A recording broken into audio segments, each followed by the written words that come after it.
যে বয়সে পুরুষ ভালোবাসে নারীকে, সে বয়সে তুমি ভালোবেসেছিলে তোমার মাতৃভূমি দক্ষিণ আফ্রিকাকে। যে বয়সে পুরুষ প্রার্থনা করে প্রেয়সীর বর মাল্য, সে বয়সে তোমার কণ্ঠ রুদ্ধ হয়েছে ফাঁসির রজ্জুতে। যে বয়সে পুরুষের গ্রীবা আকাঙ্ক্ষা করে রমণীর কোমল বাহুর ব্যগ্র মুক্ত আলিঙ্গন,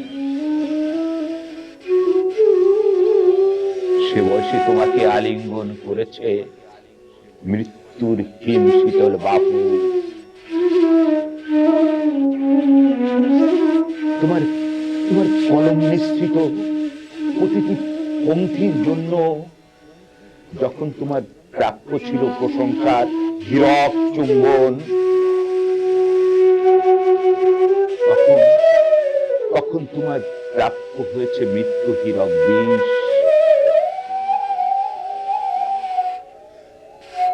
তোমার কবিতা আমরা আমরা একটু পড়িনি আগে, কিন্তু কিন্তু যেদিন ওরা তোমাকে রাতের অন্ধকারে ফাঁসিতে ঝোলালো,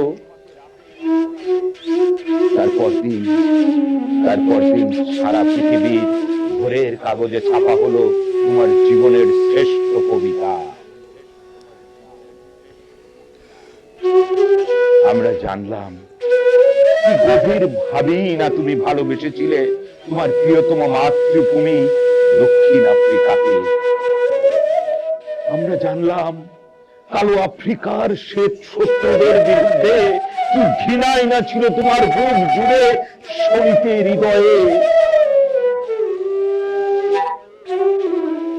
আমরা জানলাম শুধু শুধু শব্দ দিয়ে নয়, শুধু ছন্দ দিয়ে নয়, কখনো কখনো মৃত্যু দিয়ে লেখা হয় অমর কবিতা।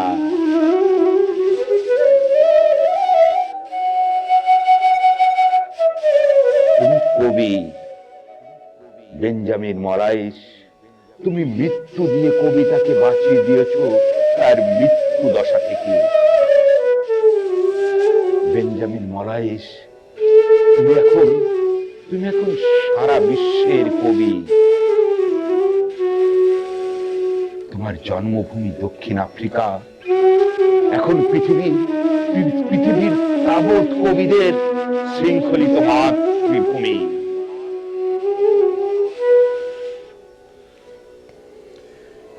কারাগারের ফটকে নেলসন ম্যান্ডেলার পত্নী যখন তোমার শোকাতুরা মাকে বুকে জড়িয়ে ধরেছিলেন, তখন মোরাইস, তখন তোমার মায়ের পুত্র শোকদগ্ধ বুকের উদ্দেশ্যে পৃথিবীর শ্রেষ্ঠ কবিতাগুলি ছুটে গিয়েছিল এবং মাথা নত করে তারা ফিরে এসেছিল লজ্জায়।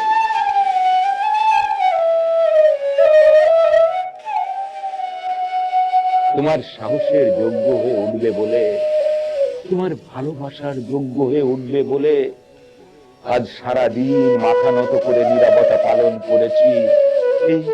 এই মধ্যরাতে আমাকে কলম হাতে জাগিয়ে রেখেছো তুমি। বেঞ্জামিন মোরাইস, তুমি একটু ভেবো না তোমার অপূর্ণ স্বপ্ন সমূহ বুকে নিয়ে তুমি জেগে আছো এশিয়ায়, তুমি আফ্রিকার মাটিতে ঘুমাও। ধন্যবাদ।